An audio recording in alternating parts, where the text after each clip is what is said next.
बाघ इतना जालिम और बेखौफ है कि किसी भी छोटे बड़े जानवरों पर भी बिल्कुल रहम नहीं करता, बल्कि उन्हें अपने मनोरंजन के लिए उन्हें अपना शिकार बना लेता है।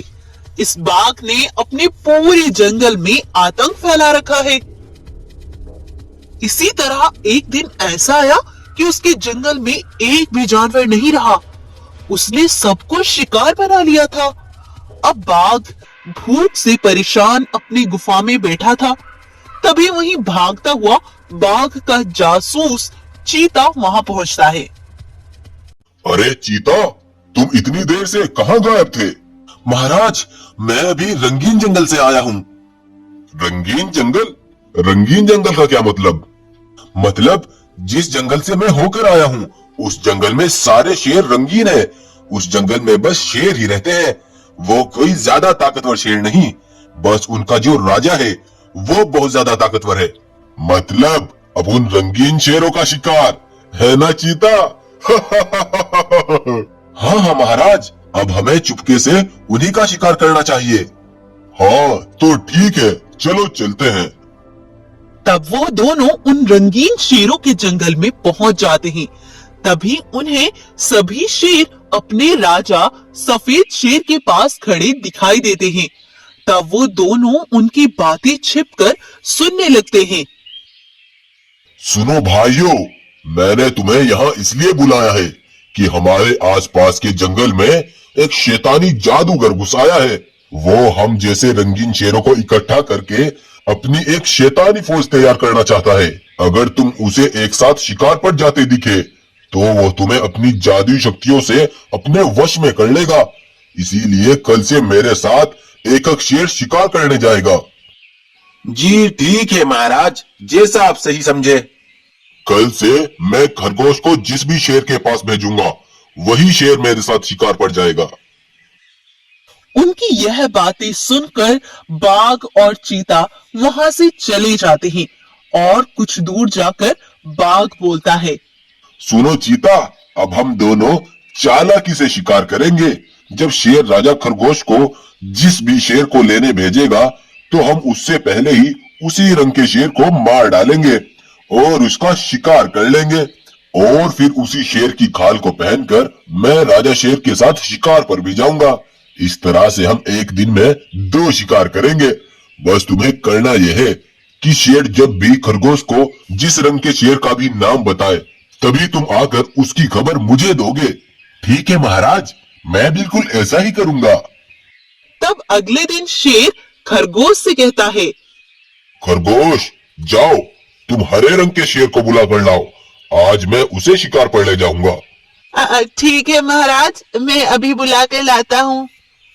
चीता यह सुनकर बहुत तेजी से भागता हुआ बाघ के पास जाता है और उसे हरे रंग के शेर के बारे में बताता है। तो बाघ जल्दी से जाकर हरे रंग के शेर को चुपके से मार डालता है और उसको खाने के बाद जल्दी से अपनी खाल को पहन लेता है। उधर खरगोश हरे रंग के शेर को ढूंढता हुआ बाघ के पास पहुंचता है। शेर भाई, आज महाराज शेर ने तुम्हें अपने साथ शिकार पर बुलाया है। ठीक है खरगोश, मैं अभी जाता हूँ। इस तरह से बाघ हरे रंग के शेर का भी शिकार कर लेता है और राजा शेर के साथ भी शिकार पर चला जाता है और शिकार करके मजे से जंगल वापस लौट आता है और सबसे छुपकर चीता के पास जाता है। आ गए महाराज, बताओ आज का शिकार कैसा रहा? शिकार तो अच्छा था, लेकिन अगर हम इस तरह से सभी शेरों का शिकार करेंगे तो हम जल्दी ही पकड़े जाएंगे।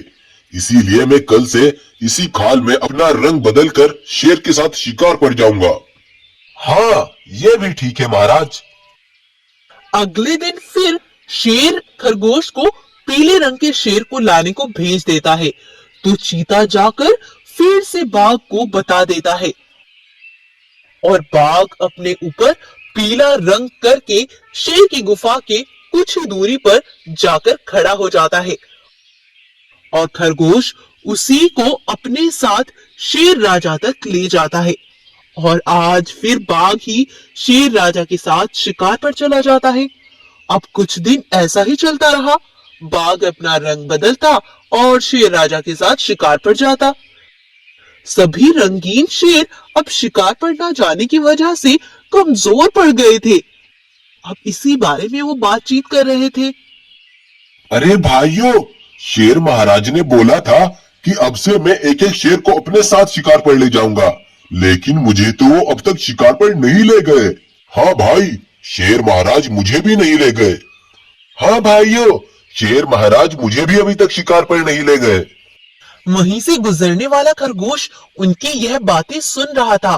तभी वह भागता हुआ शेर राजा के पास पहुंचता है और उन्हें सारी बात बताता है।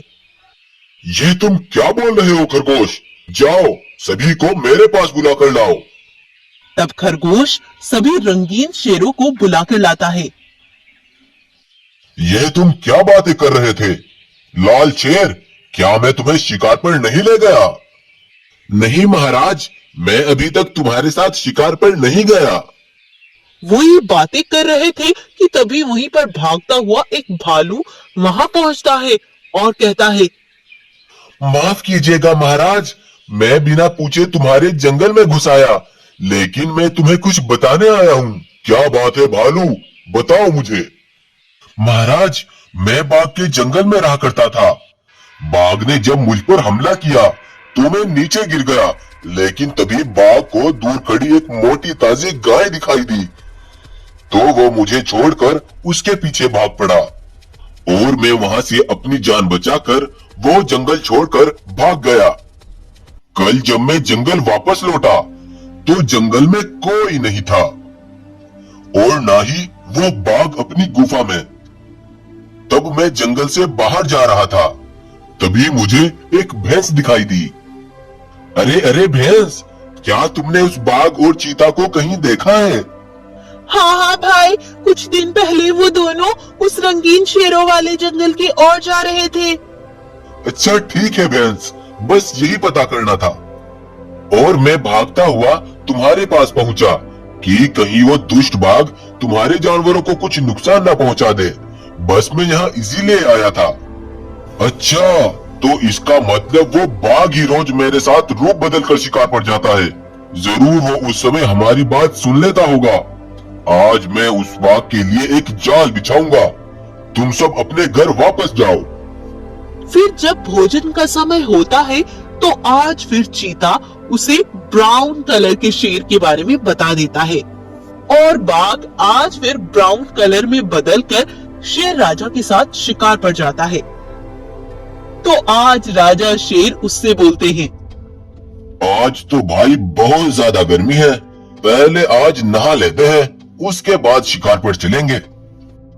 यह सुनकर बाघ तो डर जाता है, क्योंकि उसने तो अपने ऊपर कलर किया हुआ था। तो बाघ राजा शेर को नहाने से बहुत मना करता है, लेकिन राजा शेर जबरदस्ती करके बाघ को नदी के अंदर ले जाते हैं। पानी में जाते ही बाघ के ऊपर से सारा रंग उतर जाता है और उसने जो सबसे पहले हरे रंग के शेर की खाल पहनी थी वो उसी के रूप में आ जाता है। मुझे सब पता चल चुका था धोखेबाज बाघ कि तुम ही नकली रूप में आकर मेरे साथ शिकार पर जाते हो। अब मैं तुमसे सारा बदला लूंगा। तब राजा शेर बाघ के ऊपर से वो खाल उतार देते हैं और उस धोखेबाज बाघ को वहीं पर जान से मार डालते हैं।